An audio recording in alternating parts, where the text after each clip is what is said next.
राधे राधे। आशा करती हूँ आप सभी अच्छे होंगे। राधे पर आप सभी पर मनीने हैं।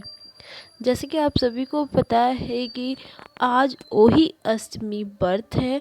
इसी को देखते हुए आज हम बात करेंगे ओही अष्टमी के बारे में।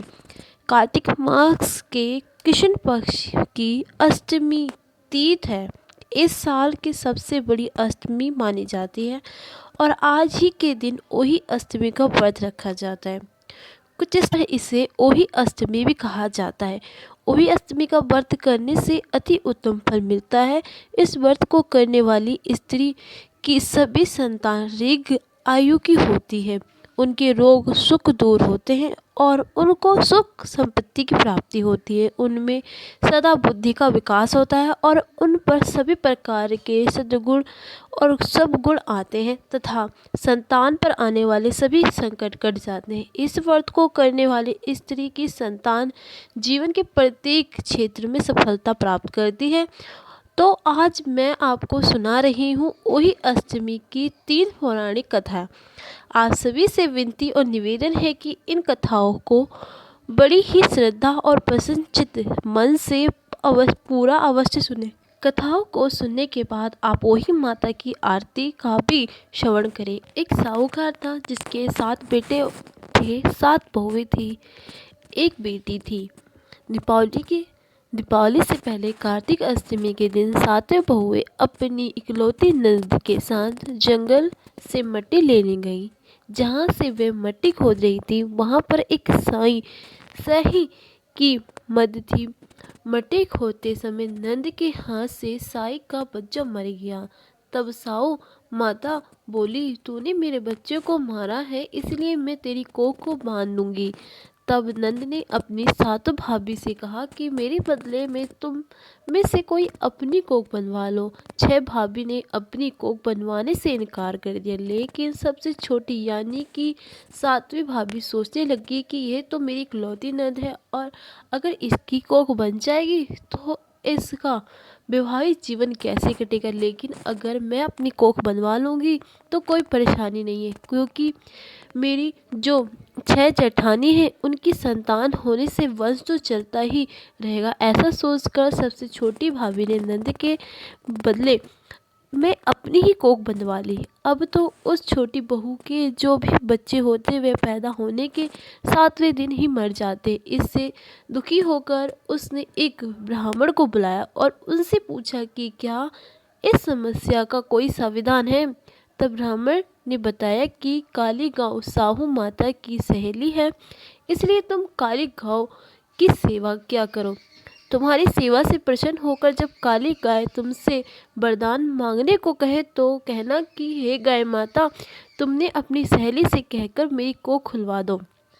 तुम अपनी सहेली से कहकर मेरी कोख खुलवा दो, फिर जब तुम्हारी कोख खुल जाएगी तो तुम्हारे बच्चे जीवित रहेंगे।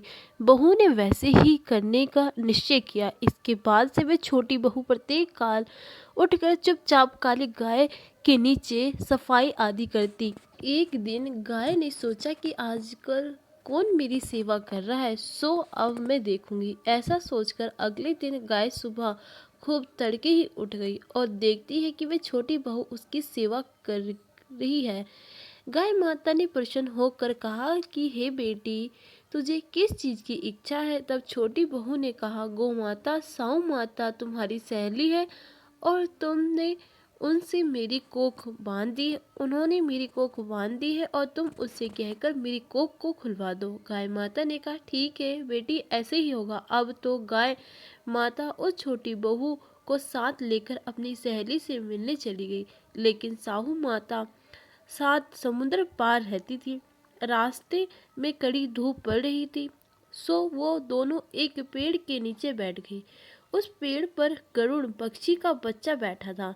थोड़ी देर में एक सांप आया, उस बच्चे को डसने लगा। तब उस छोटी बहू ने सांप को मारकर मिट्टी के नीचे दबा दिया और बच्चे को बचा लिया। थोड़ी देर में उस बच्चे की माँ गरुणी आई तो वहाँ पर खून पड़ा हुआ देखा। उस छोटी बहू को चोंच मारने लगी। तब बहू ने कहा, मैंने तेरे बच्चे को नहीं मारा, बल्कि एक सांप तेरे बच्चों को डसने के लिए आ रहा था। मैंने तो उसे सांप को मारकर तेरे बच्चे की रक्षा की है। तब उस गृहिणी ने कहा कि मैं तुमसे बहुत प्रसन्न हूँ, बोलो तुम क्या मांगती हो। बहू बोलती है कि 7 समुंदर पार शाऊ माता रहती है, तुम हमें उसके पास पहुंचा दो। तब गरनी ने उन दोनों को अपनी पीठ पर बैठा लिया और तेज गति से उड़कर उन्हें साहू माता के पास पहुंचा दिया। साहू माता उन्हें देखकर बोली, आओ बहन, बहुत दिन बाद आई हो। फिर कहने लगी कि मेरे सिर में जुए पड़ गए हैं, उन्हें निकाल दो। तब तब उस बहू ने सिलाई से सारी जून निकाल दी। इस पर साहू माता प्रसन्न होकर बोली कि तुम मेरे सिर में बहुत सिलाई डाली है, इसलिए मैं तेरे 7 बेटे और बहू होगा। तब सबसे छोटी बहू ने कहा कि मेरे तो एक भी बेटा नहीं है, तो फिर 7 बेटे कहाँ से होंगे।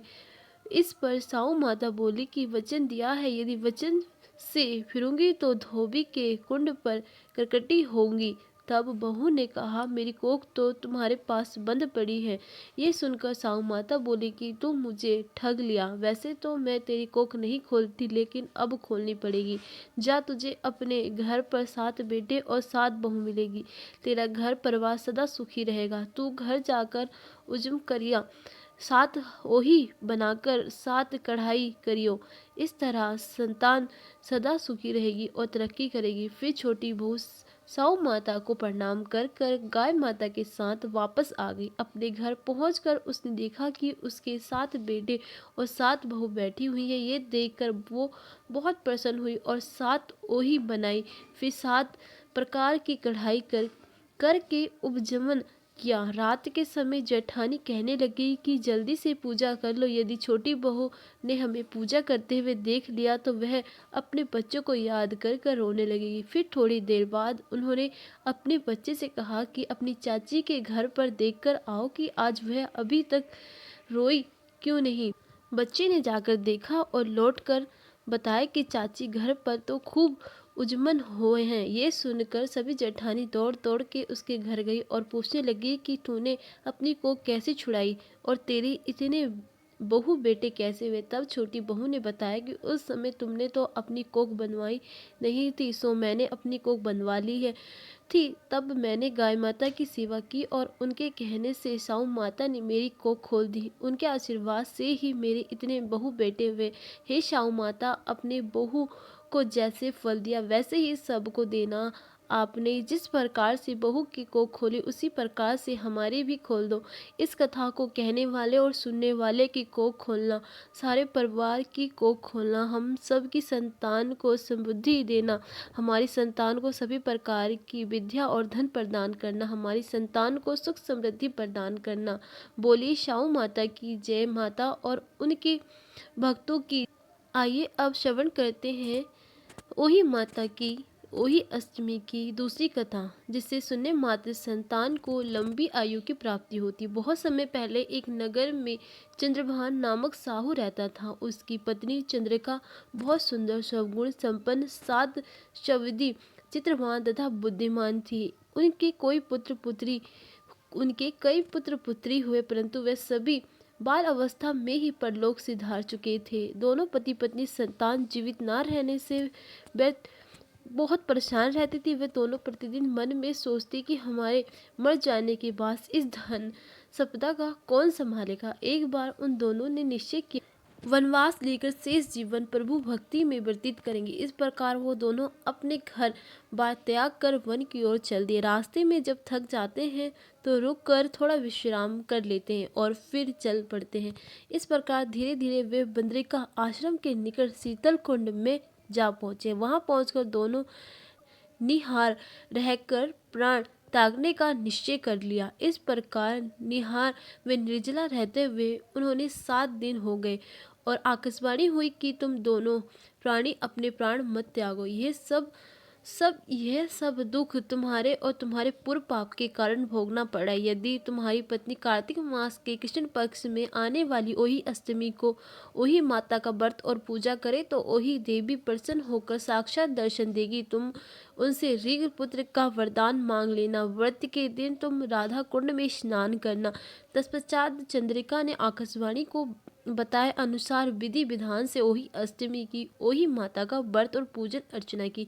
तत्पश्चात राधा कुंड में स्नान किया। जब वह स्नान आदि के बाद घर पहुंची तो उसकी संपत्ति को ओही माता ने साक्षात दर्शन देकर वरदान मांगने को। साहू दैत्य ने हाथ जोड़कर कहा, माता, हमारे बच्चे कम आयु में ही परलोक सिधार जाते हैं।